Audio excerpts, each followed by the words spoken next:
Nothing here is good for you, so grab yourself a tray, 'cause food's a little funny at the Clown Cafe.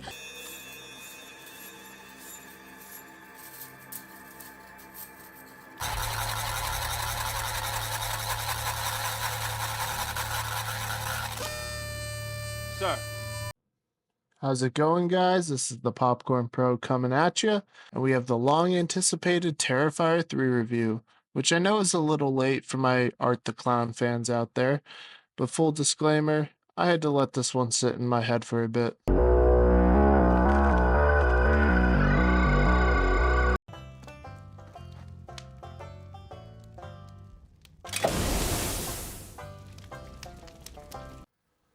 Never disappoints. Now, before we begin, if you're not a grindhouse, gory slasher fan, then Art the Clown is not for you. But he damn well is for me. But if anyone who is watching that is intrigued and has not seen the trilogy, make sure not to eat anything and go watch the first two. Now let's get into the review of Terrifier 3. Grab your sleigh, your popcorn, and your chainsaw, and let's get into this.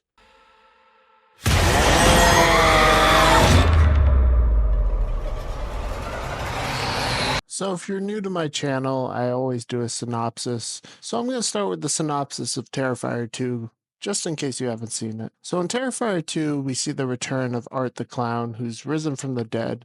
After gruesome demise in the first film, the story follows a teenager named Sienna. She's battling her own inner demons. She confronts Art the Clown, who is now terrorizing her and her family during Halloween. The film expands on Art's twisted lore, and it delves into themes of trauma, supernatural, and it delivers some of the most brutal and creative kills that I've seen in modern horror, and that was a beefy film. But I know we're not here for Terrifier 2. I just wanted to make sure people who have not seen the film know the synopsis of the last one.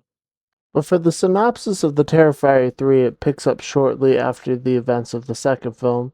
Sienna is now recovering from her traumatic encounters and is drawn back into the horrifying world of Art the Clown. He resurfaces, he's more relentless than ever. This time, Art is just not after Sienna. He's targeting anyone in his path, doesn't matter if you're a good human, bad human, or a child. This guy is coming for you. But this time, he's Santa. I have to go back to the Terrifier. So with typical Popcorn Pro fashion, we're going to start off with the good. And that's David Howard Thornton's portrayal of Art the Clown, which is Damien Leone's birth child. So I got to give him credit there. He's captivating and chilling, honestly getting better with every entry. He always brings his sinister charm to the character, which elevates every scene, with a blend on menace and dark humor, which I also have to give props to Damien Leone, especially with the tonal balance of humor in such a dark film. If not already, David Howard Thornton has solidified himself as a horror icon.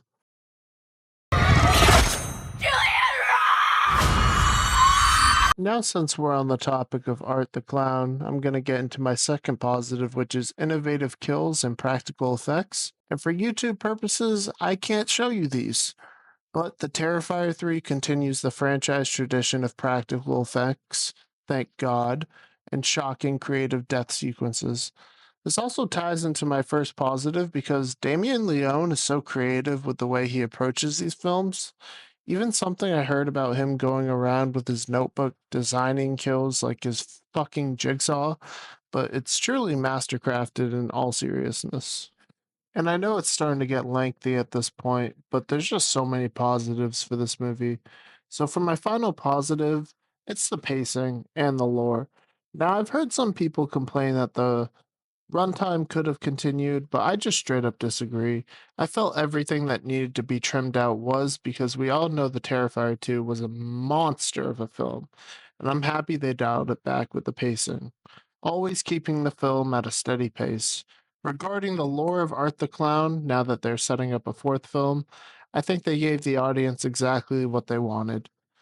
And I can't get into spoilers with that because, obviously, If you want to see the film, go watch it. And before I forget, I don't want to not mention the acting without spoilers. This is going to be a hot take. Sienna might be one of the best final girls, even including Sydney Prescott.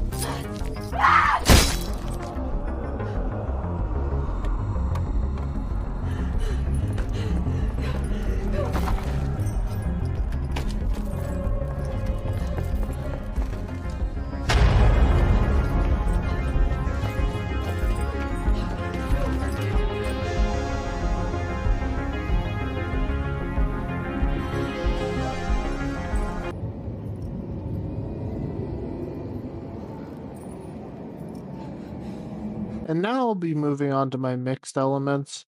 And with the first one being a particular character I wish came up to the plate and developed from the previous film, I unfortunately can't dive much more into it because of the drastic turnout with the movie's plot.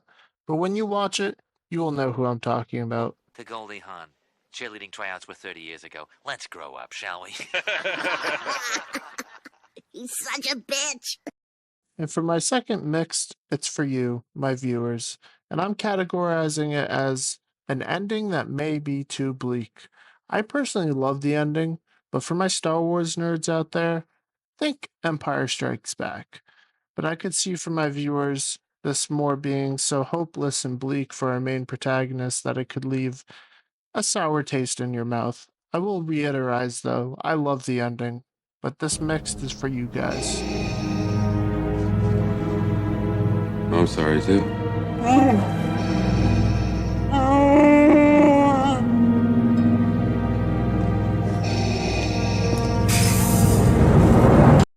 And now moving on to the negatives, I really only have one, and it's the character development. We all know in slasher films the supporting characters are never that good. My one personal negative for the film, besides how dark it does get, is that the supporting characters, now don't get me wrong, there was more depth to these characters than the last two movies. But let's just say there is a blonde podcaster named Mia who was the most obnoxious person you could ever encounter. I know what the movie was going for with these characters, but the filmmakers definitely should have dialed Mia just back a little bit.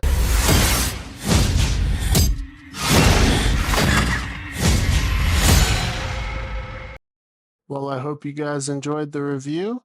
I'm going to give this a final verdict of full bag of terror. The only reason I'm giving it an 8.5 instead of a 9 like The Substance is because of how unique The Substance was.